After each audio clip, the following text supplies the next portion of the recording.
But I guess just running into it, I finally, because Phoenix, I believe when you were sick a few weeks ago, Mm. you got to watch Doctor Strange, and guess what? I finally got to watch Doctor Strange, seeing as how Huzzah. you did. So I feel like coming off of Thor: Love and Thunder, maybe it might be fun for us to talk about Doctor Strange and the Multiverse of Madness as well. Let me move over to my notes just in case I need them. But I don't know. I guess my ground level thoughts.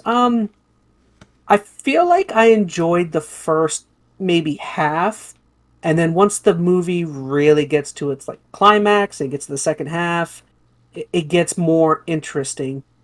I would say I was lost for much of this movie because I'm not the closest Mm. follower of the MCU and the TV shows and stuff. Right. I guess spoilers once again. If you don't know, in the trailers, a big question mark for this movie was who was the villain.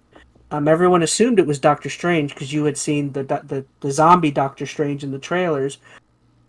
But as it turns out, the villain of this movie is Scarlet Witch, who, again, I don't know where she got this book. Was this something that ties into WandaVision. WandaVision? Okay. Yeah, Well, I like haven't seen if that, so. for those who watch WandaVision, I don't think there was much of a question who the villain was. Like I think most people probably saw that twist coming.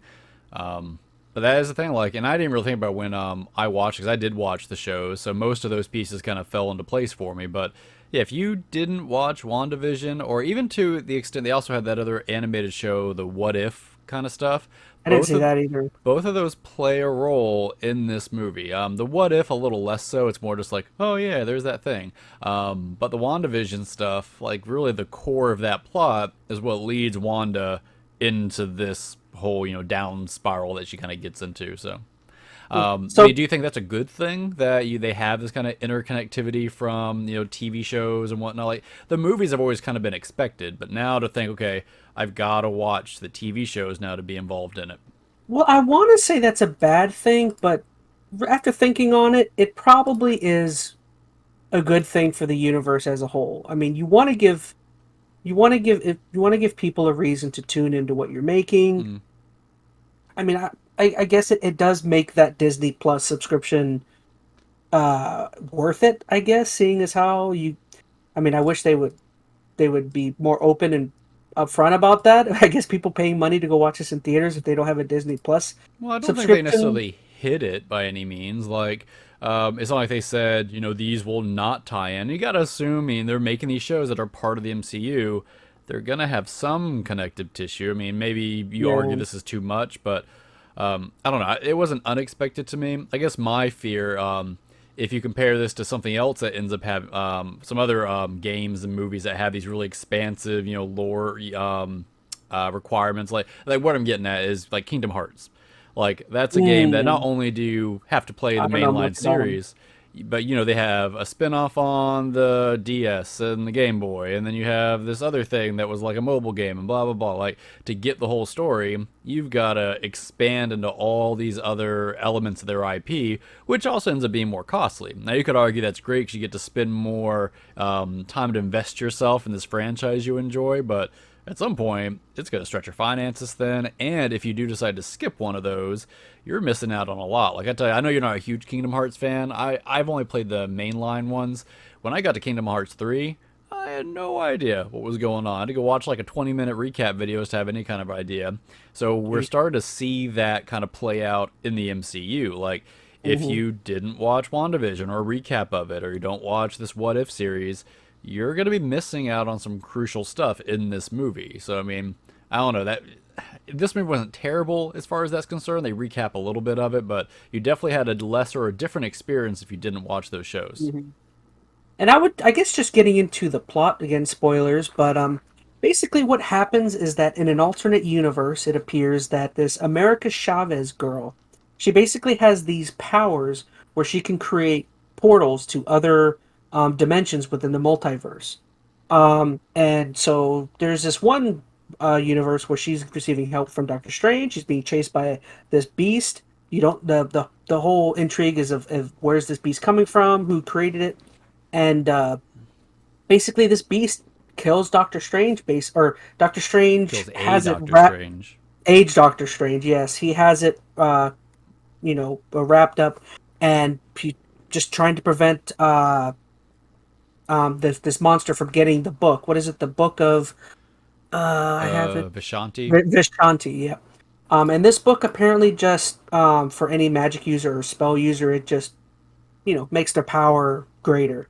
Um, It gives them so whatever they need to accomplish a whatever they task need, or yeah. something. hmm So this beast is just to prevent the beast from getting it. Strange decides I'm going to take this girl's power for myself and kill her. And before he can do that, he's killed by this beast. And last second, America Chavez jumps into a portal and essentially takes herself, grabs the body of Doctor Strange and takes herself to a different dimension, which happens to be our Doctor Strange dimension that we know and love. And pretty much, the whole Hilarity story is ensues. Not just kidding. no hilarity. Yeah. But Doctor Strange is looking for a way to protect this girl. The first thing he thinks of is going and asking the strongest character in the MCU, I guess, which is Mm. what Scarlet Witch basically is now, which I didn't know. I thought I had heard it was Captain Marvel, but I don't. Um, when did that become a thing? Was that in the Scarlet Witch TV show? Yeah, I mean, and you could argue power levels in a comic book is kind of, relative. But yeah, like up until the WandaVision show, Wanda was never the Scarlet Witch. She had never really unlocked or tapped into that power. Oh, She had she had the power, but didn't really, know how to use it or what it was built on. She's basically like this, what was it, like element or bringer, harbinger of chaos. Kind of like she's just like, it's very much like the Phoenix character in X-Men, not quite where like that, but she is like almost like a mythical, like prophesized character Mhm. in the world. So the WandaVision show finally gets her to that point and kind of shows her how she's bumped up her power level essentially. So, and I think they're leaning right now is magic is a more powerful entity than what's a good way to say sorcery. this? Well, they're different. So you have like powers like Captain Marvel have, which is almost like a natural scientific-y kind of thing, like cosmic power. That's probably a better way to look at it. And then you have this the magical sorcery kind of thing. I think right now the sorcery stuff, magic, is kind of edging out the cosmic, but that magic level arguments is kind of silly to be honest. Yeah. But yeah, Scarlet Witch is one of the most powerful entities in this whole cinematic universe. hmm And I guess Doctor Strange missed out on everything that had happened within WandaVision, so He he acted like he knew, but he also acted like he understood like where she was at. Like I don't think he knew all the nuances. Like he probably didn't see the secret special cutscene inside of WandaVision that shows her opening up the Book of he gave Chaos. away everything that happens with America Chavez basically Yeah. to her. So basically, he goes to Wanda, seeking help or seeking in a way to fix whatever America has done or trying to figure out what's going on with her. And of course, it's the Scarlet Witch. It's not Wanda. And the Scarlet Witch wants America Chavez to essentially in every universe it seems Wanda has children, which did she have children in this universe or are they So, just okay, let me give you this is all WandaVision stuff. So, oh my here's the goodness. framing of WandaVision. I'll try to say this as quick as I can. Basically, in WandaVision, she unknowingly basically traps this town in her own little fictional world. Like everybody's Mhm. minds, everybody's whatever, they are trapped to kind of live out her fantasy world. You don't realize that at the beginning of the show. It kind of is revealed over time.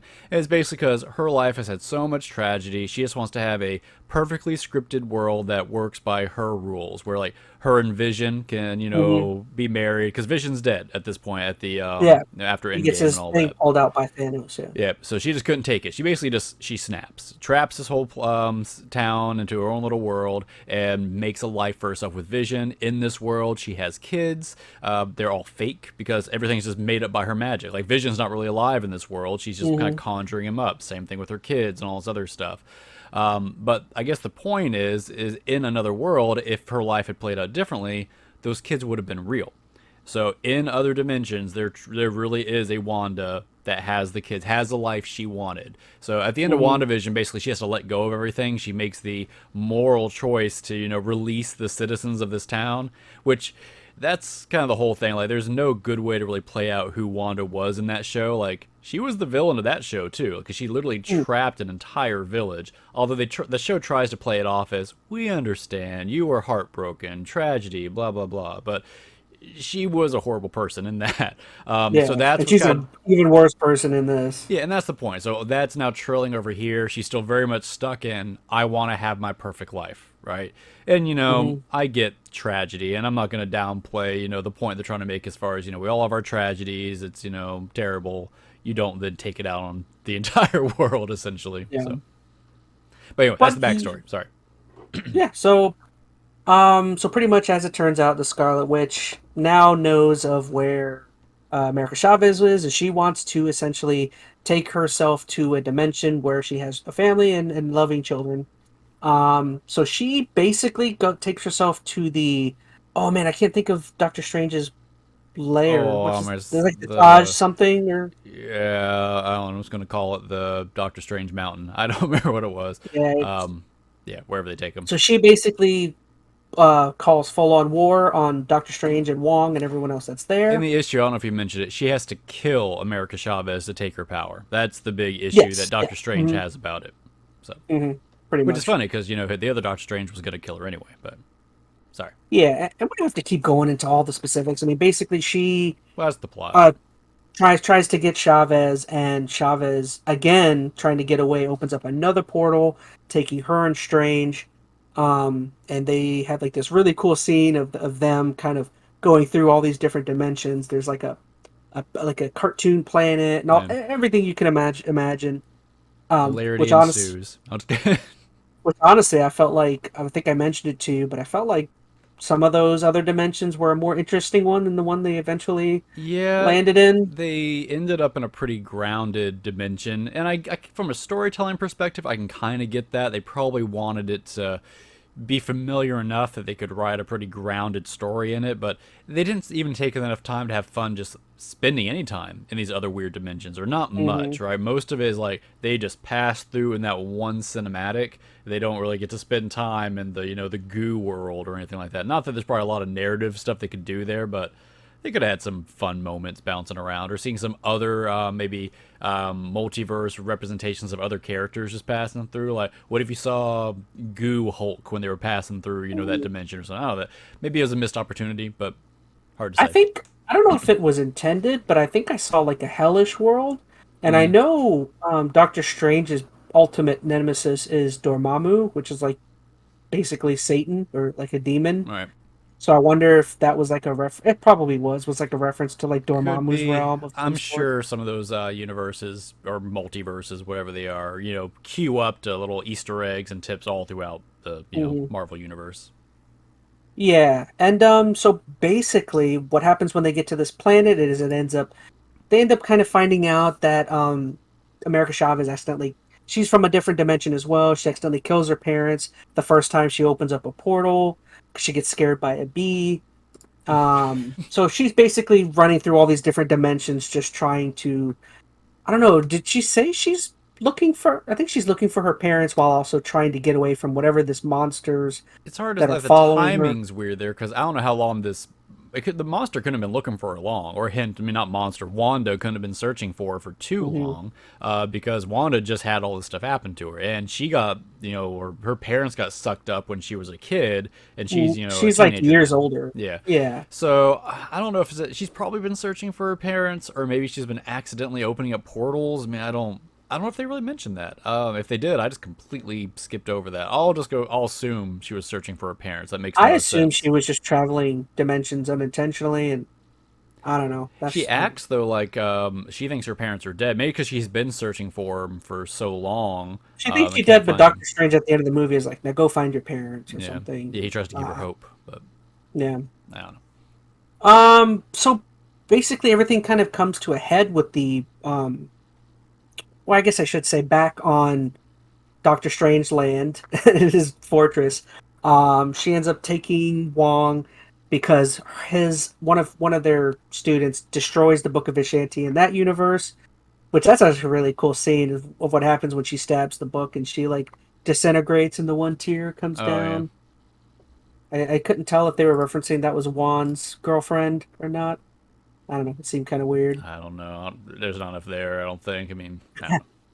Yeah. So basically, so Wanda or the Scarlet Witch on the dimension that we know now has is Vishanti bookless, and she is trying to find a way of I think she ends up getting taken by Wong to the place where the book was Yeah, created, there's a which mountain where all the incantations are on the walls, essentially where the book was mhm, scribed. So she uses that to, was it dreamwalk or she dreamwalks and yeah, takes over the Scarlet Witch in the dimension that Doctor Strange and Chavez are in. yeah. So she has a Um, way to basically Attack connect with them. a surrogate to whatever dimension that Doctor Strange is in and interact with them through that surrogate. So basically, the climax or the second half of the movie, which I like the most, is everything that takes place when Doctor Strange and America Chavez get to the sanctum of Doctor Strange in that universe, which ends up being I gotta remember the character. Who was it? It was Mordo. Baron Mordo. Yeah. Um, which ends up happening is Baron Mordo in this universe puts something in their drinks, takes them to. This is the coolest part I would say is that when they go to when he meets Christine, or I should say that's another major plot point is the whole like pretty typical superhero. I can't have the life I want to have because I'm a Mm, hero and I have responsibilities. Because with great power. basically with great power comes no girlfriend. I guess like. But basically, Christine has got married in his universe to another guy, and yeah, that's all. That's a whole thing. But so Christine in this universe, as it turns out, is like a multiverse dimensional scientist, and basically, Doctor Strange gets brought to the Illuminati, which this is probably my favorite part. I think it's probably most people's favorite part when it comes to this movie. But did you want to explain who's in the Illuminati? I mean, you know more about some of them characters than I do. Oh well, you say that. I'm not so sure. I have the list right here if you want. So there was Reed Richards from the Mm-hmm. Fantastic Four, which they had Jim Halpert Jim cast as Halpert that. from The Office. I Yeah, liked him. yeah, I'll tell you, I've always liked, was it Krasinski? What's his first name? John Krasinski. I think Krasinski. that's Mm-hmm. it. I've always liked him in most of stuff. He was, and you probably know this. He was originally one of the front runners to be Captain America before Chris Evans actually got the part. Been interesting. Yeah. I think I probably like Chris Evans better, but I Mm-hmm. like that he's kind of got a shot at it. And I'll come back to him in particular in a few minutes, but he was on it. They had Captain Marvel, but not the Carol Danvers version. I can't remember her friend's name from the show, but basically, or not show, from the movie. But if you watch Captain Marvel, Carol's best friend, she ends up becoming Captain Marvel, so it's just a character swap essentially. Mm-hmm. They Baron had Mordor, of course. Baron Mordo. They had Captain Carter, which was Captain basically the Carter. Captain America of this world. That came from the What If show. If you watch that at Mm. all, she has a spinoff where Steve doesn't get the serum, she does in that initial thing. So basically, she's the new Captain America, or Captain Britain, or whatever you want to call her in this case. Um, who else? Then there was the weird. I didn't know this guy. Black Agar. Is that guy who could scream and like Mm-hmm. disintegrate things? Black Yeah, Agar. He was my I'm favorite. I knew nothing about that character, Me which neither. doesn't end up mattering very much. But No. he was there, and I think the only other person, unless I'm missing somebody, is the big leader of the Illuminati. Da-da-da-da. Yeah, so they brought in Professor X, specifically Patrick Stewart, Patrick Stewart. which I thought was really cool. Like, I know we talked about this a little bit, but we know that they're Technically, gonna. Ultron was there too, but he was just Oh yeah, the as the Ultrons were robots, like they the were just Ultron program was there, but not yeah. crazy. I thought it was cool. Yeah. I will mention this though because I know we talked about this a little bit. We know that Disney's going to start easing in X-Men because they have the Mm-hmm. rights now with Fox.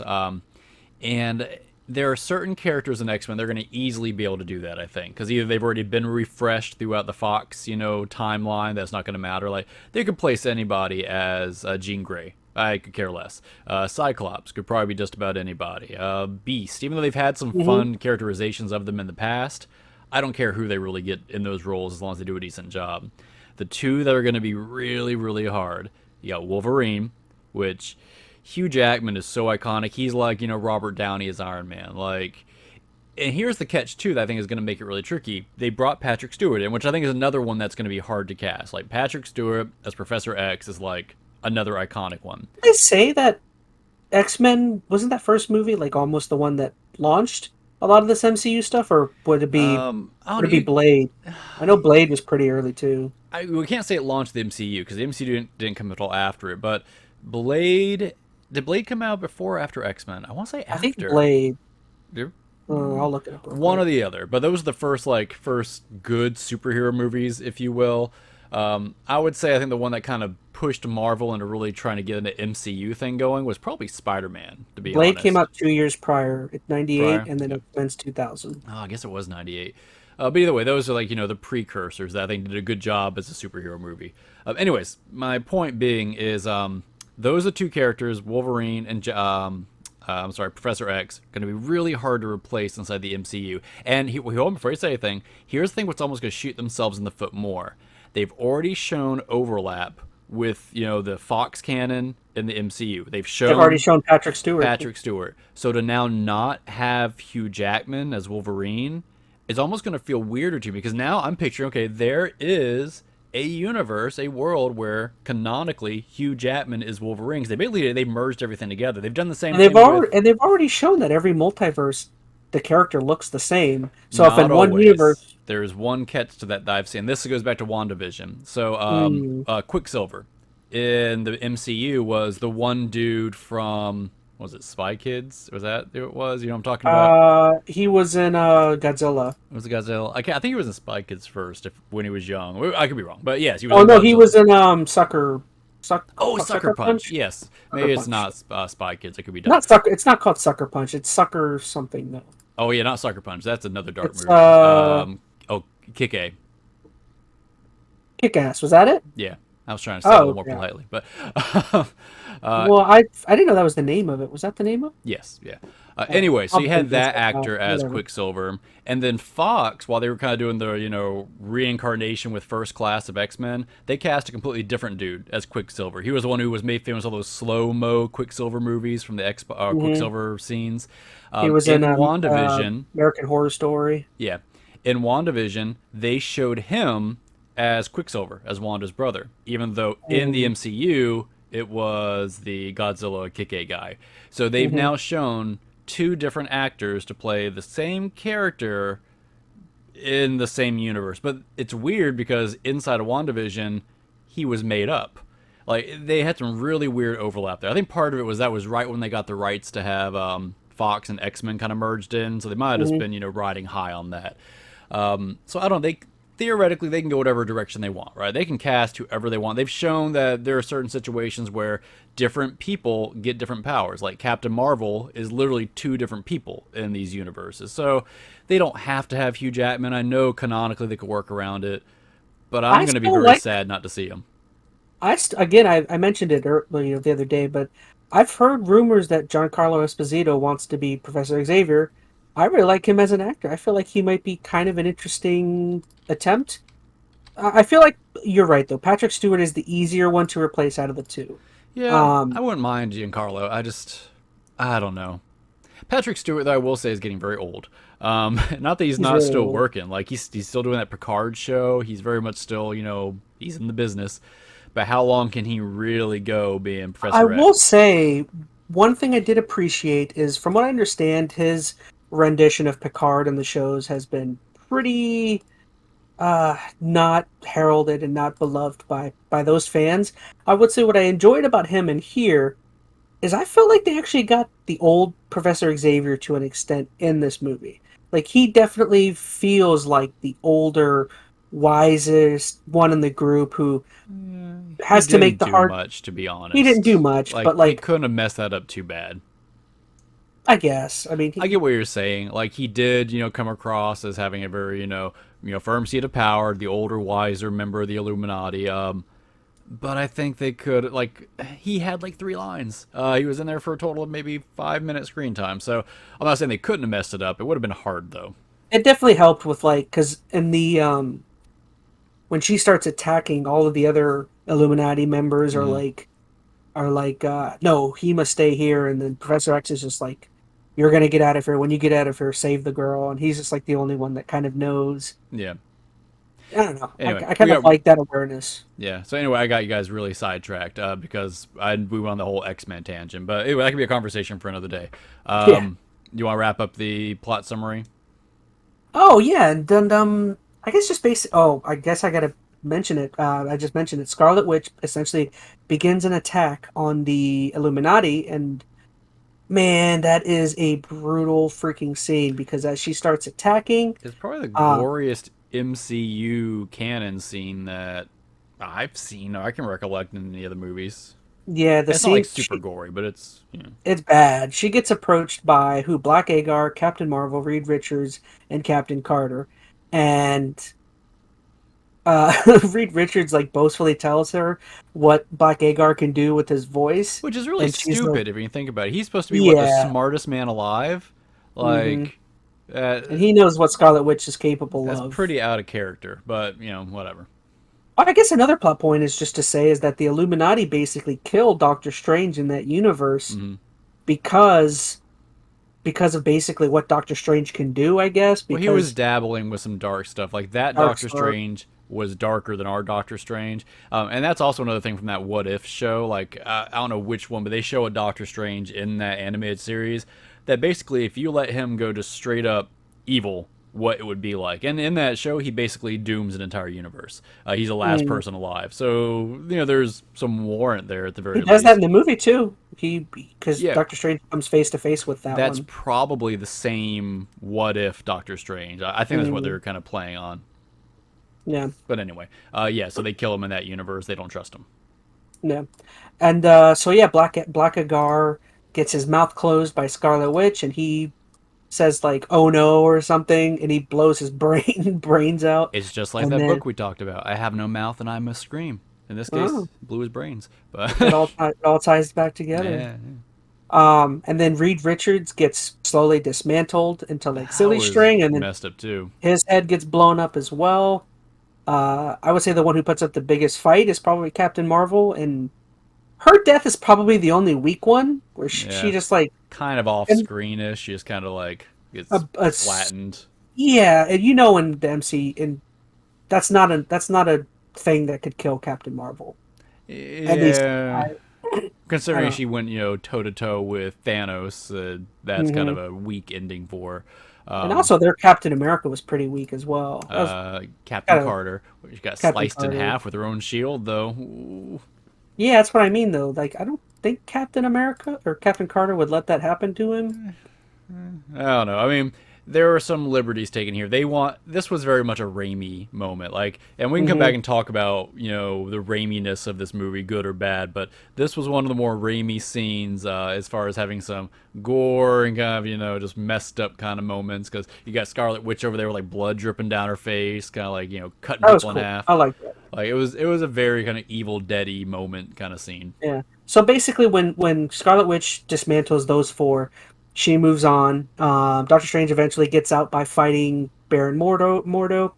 There's also a really cool scene where Scarlet Witch is approaching um, America Chavez and Christine, and before she can do anything, she is approached by Professor Xavier. And I didn't notice it until someone mentioned it, but he's in his classic X-Men Yeah, his yellow yellow, wheelchair. yeah, Yeah.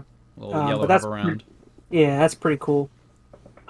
So basically, Xavier catapults himself into her mind and attempts to free I guess Subconscious of her. the Yeah. subconscious of her good self.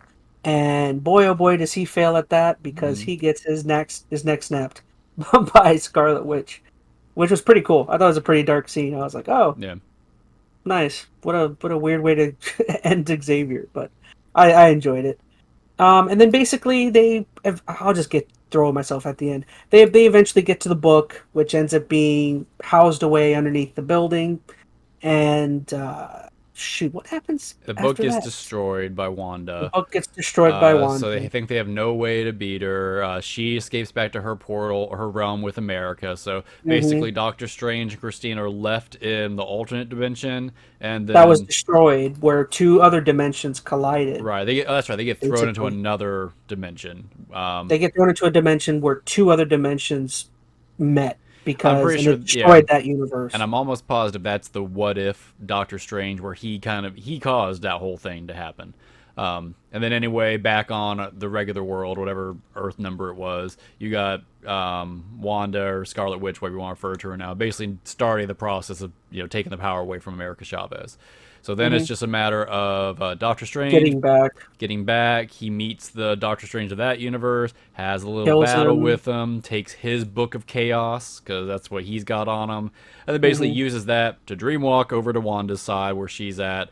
Using that, and we mentioned it earlier, but it was brief. Yeah, The basically dead corpse of the first Doctor Strange got sent to the that's very portal. Sam Raimi, freaking Yeah, mummified or dead zombified. body. So Yeah, basically, it's zombie Doctor Strange versus Scarlet Witch. And spoiler, he wins through various antics. And he doesn't really win; he loses.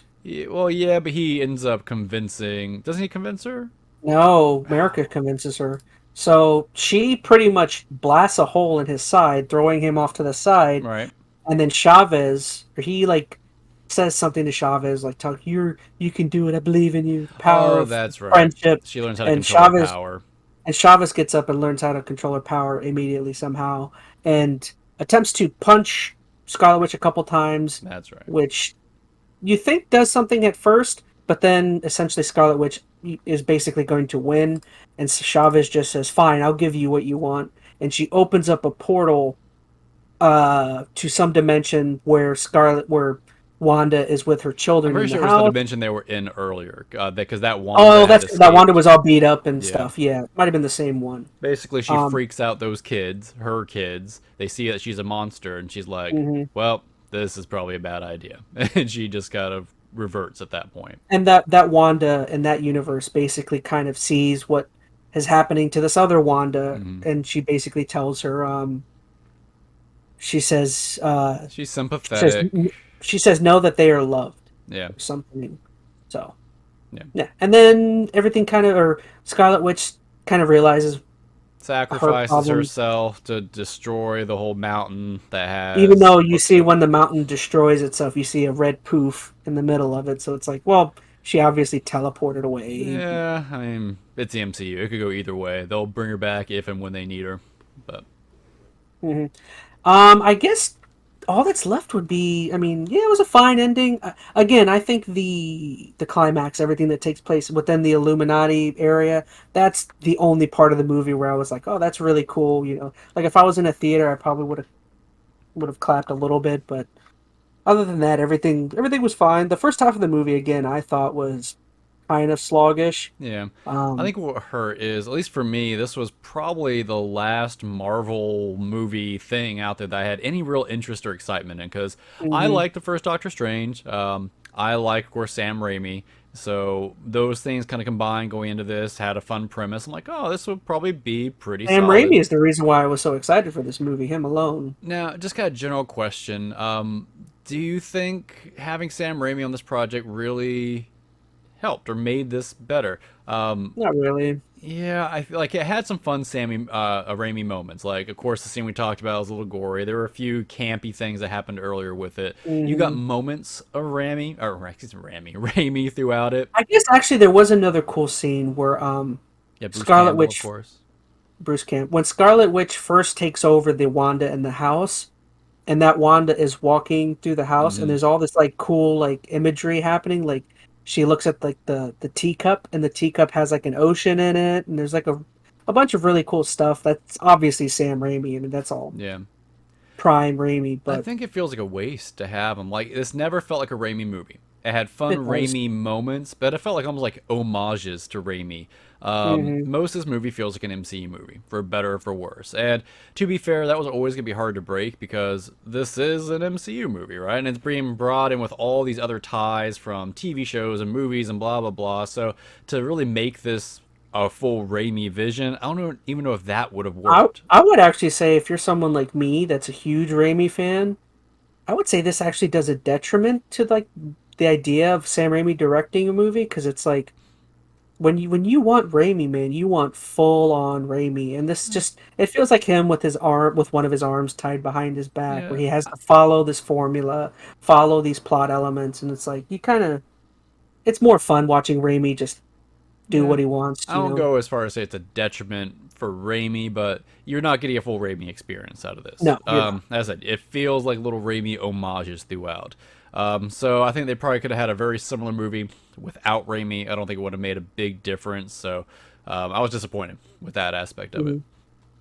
I guess the only thing left to touch on would be what this kind of reminded me a little bit of the Thor: Love and Thunder ending, where like I'm not particularly interested in where they're going because if you remember, Thor: Love and Thunder ended with what Hercules being called to Zeus, and Mm, now it's like, oh, now Thor and or Hercules get to battle. But like this ended with him seemingly being happy with what's going on, but then the third eye pops up on yeah. him, and then he gets approached by Charlize Theron, who's like, I'm gonna open up this dimension. Follow me. We're gonna take on a new adventure. And it's just like I don't know if I care about any of that, to Yeah. be honest. I mean, this was a better movie than Love and Thunder. We've talked It ad is. nauseum about. I definitely enjoyed this more than Love and Thunder. I'm not gonna say this was a bad movie. It was underwhelming, and partially is my expectations were a lot higher for it, and that was my own fault, I suppose. But it didn't hit the mark at all places. It was fine. It was slow in a lot of places. I didn't care for America Chavez. She was fine. I mean, I'm not trying to come down on the character, but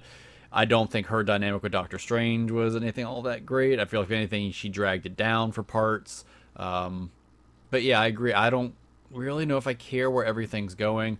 Like, I think part of that is to me, and you could argue otherwise, but we know that all these MCU movies are going towards some big thing. Like the whole point of this whole saga right now is the multiverse stuff. Like, Mm. is the multiverse stuff to you as intriguing as the Infinity War stuff? I don't, it's hard for me to say because I haven't watched any of the multiverse really stuff. You're talking about the TV shows and stuff. Well, I mean, okay, so I mean, yeah, I guess that's part of it. The TV shows are really kind of building up the multiverse, but yeah, I mean, I guess what other movies have you watched that are really involved? So, Love and Thunder, which doesn't tie in at all. You watch No Way Home, which Hmm. that ties in, of course. That's kind of almost like That's about it. the precursor to this.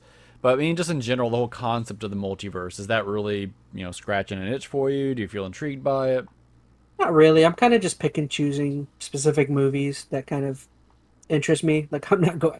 I'm definitely not going out of my way to watch everything. Which, yeah, I mean, you could say maybe that'll kill my understanding of next some of these other future Mm. movies I go into, similar to this, where I'm kind of lost in sections. But I just those TV shows, some of those shows don't interest me. There's a few I kind of want to watch WandaVision now after seeing this. I liked that well enough. That's worth it. Loki has moments. I think my issue, and I'm just kind of like coming to the realization now, is although we know like the theming of this saga or phases, whatever you want to call it, there's still no real antagonist. Like with the first, set of movies, you had Thanos. To be fair, they didn't really reveal Thanos till what after the first Avengers. Was that right? They I had the think first so. teaser, which I know Hmm. when you think about, okay, well, they took a long time to mention that, but that was also the first time we were going through this whole MCU experiment, right? Most people weren't expecting to have this big, long story arc, so I think people were more patient. They just wanted to enjoy the Iron Man Hmm. movie, the Captain America. Like, they were okay with seeing the movie they were seeing. But now that we've gone through the whole process, we know this is supposed to be building to something else. Not having that antagonist to kind of be like, okay, this is what's coming, I think is hurting a little bit. Like we know it's multiverse stuff, and they did technically like in Loki they talked about King the Conqueror, which I'm pretty sure is where they're going with this whole thing. Hmm. And I don't know a lot about King the Conqueror. I at least initially he does not come across nearly as intimidating as Thanos, or as sympathetic. But granted, we haven't seen enough of him just yet. He's only been in Loki. But I feel like the lack of a good, strong kind of antagonistic presence is already hurting this, saga. Granted, I also haven't seen all of the other movies. Maybe there's some other little secret scenes that are missing, but I think between Marvel fatigue, the lack of that antagonist, my disappointment with this movie, I think I've really just fallen off now for a lot of this MCU stuff. Like we talked about this too. I don't have a big interest in the other phase, 5 and 6 stuff that's coming up. Like, I'm not particularly interested in anything. yeah. So for me, this was kind of, I'm not gonna say the nail in the coffin, but pretty close. It's gonna take something big, I think, to really bring my intrigue back.